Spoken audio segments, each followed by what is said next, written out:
Hello guys, pKb মোটরসে দারুণ একটা bike, একদম আনক্লিন, ধোয়া নাই কিন্তু দেহ একদম পুরা মাটি মাটি হয়ে রয়েছে। ওই দেখ পুরা মাটি মাটি হয়ে রয়েছে। এটা এক কাস্টমার থেকে দইরা লই আইছে, কাস্টমারের টিয়া দিতে আর বলে। তো আজকে 5-6 মাস দইরা এটা ব্যাংক ফাইন্যান্সের কাছে আসিল।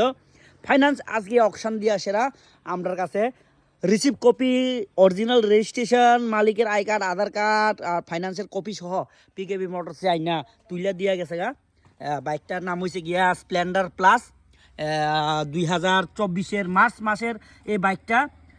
এটা হইলো গিয়া সেরা E20 মডেল, আর কিলোমিটার হয়েছে মাত্র 10,000 কিলোমিটার বাইক। তো এটা এখন পিকেবি মোটরসের আস্কিং হইলো গিয়া সেরা। আপাতত আমরা আস্কিং রাখছি 65, বাকি নেগোসিয়েবল অন টেবল। তোমরা আয়ার সাথে ভিজিট করো। পিকেবি মোটরসে অনেকগুলা আরও অকশনের বাইক আছে, প্লাস পাবলিক থেকে কিনা রাখছি এরকম বাইকও আছে।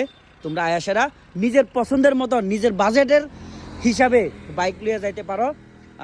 যোগাযোগের ঠিকানা হইল গিয়াসেরা রাজাপুর, বীরচন্দ্র থেকে বিলোনিয়ার দিকে যাইতে আমরা শোরুমটা। আর কন্ট্যাক্ট নাম্বারটা হইল গিয়া এই স্ক্রিনের যে কন্ট্যাক্ট নাম্বার। ওকে গাইস, তো